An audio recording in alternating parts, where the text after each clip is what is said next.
네, 안녕하세요. 요새는 조금 차트보다는 일단은 전체적인 시장의 앞으로 전망 분위기도 좀 봐야겠다 싶어가지고 뉴스들을 좀 검색해보고 있는데요. 아시는 분들도 많이 있을 텐데요. 이 크립토 공포 탐욕 지수라는 사이트가 있어요. 이게 Fear and Greed 이렇게 비트코인 그 크립토의 어떤 인덱스라고 하는 어떤 개념상의 그 지수가 있는데, 사실 저는 아직까지 이 크립토 피어 앤 그리드 인덱스 비트코인 센티메트 얼터네티브 뭐 이런 쪽에서 지금 내놓고 있는 이 탐욕 지수가 과연 얼마나 잘 맞는 건지는 사실은 좀 신뢰가 많이 가는 편은 아닌데, 어 그래도 보다 보면 얼추 이게 너무 꼭대기에 있을 때는 분명히 그 시점 안에서 장기적으로 떨어지긴 하더라. 지금 사실 이미 이거 비트코인에 대한 fear and greed라서 비트코인이 이미 광기와 탐욕 단계를 넘어선 것 같거든요. 1차적으로. 아마 이거를 열을 식혀주는 시간이 반드시 필요할 거다. 그러니까 올해 1년 내내 이렇게 갈 수는 없거든요. 지금 뭐 이게 왜 흐르게 나오지? 어쨌든 지금 현재 크립토 토마토가 아니라 공포 탐욕 지수는 뭐 한계치를 찌르고 있습니다. 거의.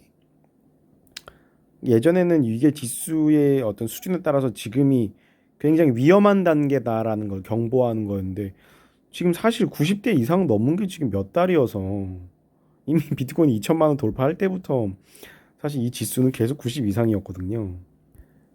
근데 이 지수를 또 무시할 수는 없는 게 거의 뭐 이 지수는 항상 언제든지 떨어질 수 있는 거에 대한 좀 지표가 되고 있어서. 근데 지금 비트코인 시장 자체가 비트코인이 떨어지면 다른 코인도 같이 떨어지는 게 약간 도미노처럼 내려가는 거라서 사실 지금은 신규 자금을 집어넣기에는 굉장히 위험한 시기인 건 확실하다. 최소 이 지수가 조금 80 이하로는 떨어져야 재진입 시점이 아닐까. 전 개인적으로 3월 달에 어쨌든 극단적인 폭락정이 올 것이고 와야 된다고 보고 있습니다. 3월 달을 그렇게 보고 있고요. 일단 비트코인 뉴스들을 보면은 또 튤립 얘기 또 나오네요. 저 2017년에도 튤립 얘기했거든요. 거품이다. 근데 이게 거품이라고 하기에는 저도 사실 2017년에는 쫄았어요. 아, 이게 거품일 수도 있겠다. 어? 이거 옛날에 튤립 열풍, 이 튤립 얘기는 왜 지금 몇백 년 동안 왜 하는지 모르겠는데, 어쨌든 이 투자라는 개념 자체가 언제 들어갔다가 언제 빠지는지, 언제 돈 벌고 나오면 되는 거예요. 근데 끊임없이 튤립 얘기하고 뭐 버블 얘기하고 뭐 옛날에 벤처 캐피탈 열풍 얘기하고 결국 그때 돈 번 사람들은 다 부자가 됐잖아요. 예. 그러니까 그 시기 사이클, 이 성장 시기 사이클에 내가 돈을 벌고 빠지면 된다고 봅니다. 예.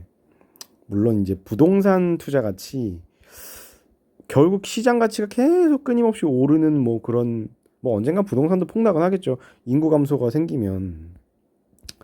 근데 뭐 이거는 뭐 1만 달러일 때도 튤립이라고 그러고 뭐 2만 달러일 때도 튤립이라고 그러고 뭐 튤립론은 참 믿을 게 못 되는 것 같아요.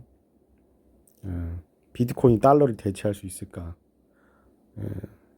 디지털 경제, 뭐 다른 시각, 뭐 이런 다른 시각 같은 거. 물론 이게 제가 3년 이 뉴스들을 보니까 예전에 이제 그런 것도 있거든요. 이 OTT라고 하죠. 넷플릭스를 비롯해서 스트리밍으로 컨텐츠를 보는 시장.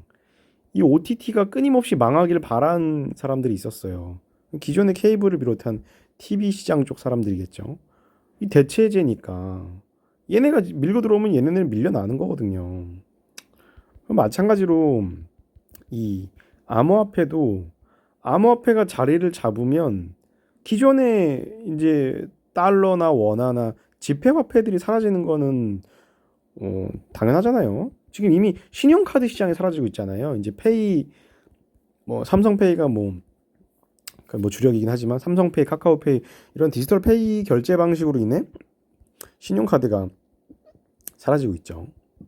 뭐 이제 모바일 신용카드라고 뭐 그런 형태로 하고 있지만 결국 모바일 신용카드도 뭐 뭐 코드화된 어떤 뭐 매개에 불과해서 이미지화된 사실상 뭐 신용카드도 사라졌다고 봐야 되죠. 지금 이제 카세트 테이프 뭐 이런 거 없잖아요. CD 뭐 이런 거 다 사라졌잖아요.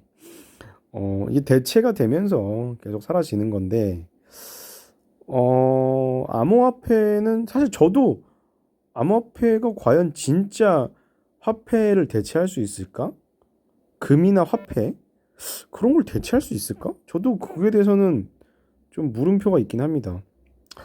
왜냐면 아직까지 필요 용도를 모르겠어요. 그러니까 예를 들어서 우리가 은행에 돈을 넣어놔도 뭐 보안 때문에 이런 암호화된 화폐가 필요하다고 하는데 우리 지금 은행에 돈 넣어놓는다고 뭐 우리 거 계좌를 누가 해킹하진 않잖아요. 예. 개인들 돈이 뭐 많아봐야 얼마나 많겠어요. 단순히 뭐 보관을 위해서 디지털 금. 원래 금이라는 개념이 보관의 용도잖아요. 자산 가치에. 물론 금이 뭐 상승하면서 투자로도 할 수 있겠지만 기본적으로는 금은 어떤 자선의 안전 자산이라고 해서 보관을 하잖아요.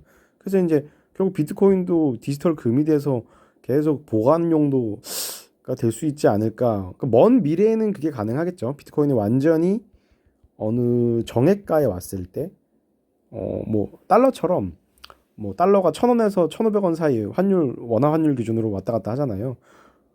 굉장히 50%를 안 넘는단 말이에요. 극단적인 뭐 상승을 하더라도 뭐 예전에 IMF 때는 2,000원까지 간 적도 있다고 하지만 어쨌든 비트코인이 그런 식의 50% 미만의 장기적인 안정 기류에 접어들면 그때는 이런 뭐 투자 상품으로서도 메리트는 좀 떨어질 수 있다. 그렇게 보는데 저도 사실 잘 모르겠습니다. 비트코인이 이미 지금 2008년 8년 이후 탄생 2009년인가요? 예. 탄생한 이후로 지금 거의 다 채굴은 됐대요.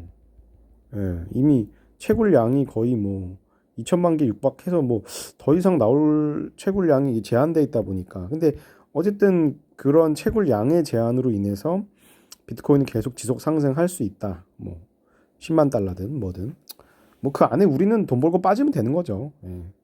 자산 가치의 완전 뭐 상승을 통해서 우리의 삶이 풍요로워지면 되는 거 아니겠습니까? 예, 이게 튤립 버블이든 벤처 버블이든 그 버블이 뭐가 중요하겠어요? 그냥 우리가 살아가는 시간은 유한하잖아요. 우리의 인생은 짧습니다.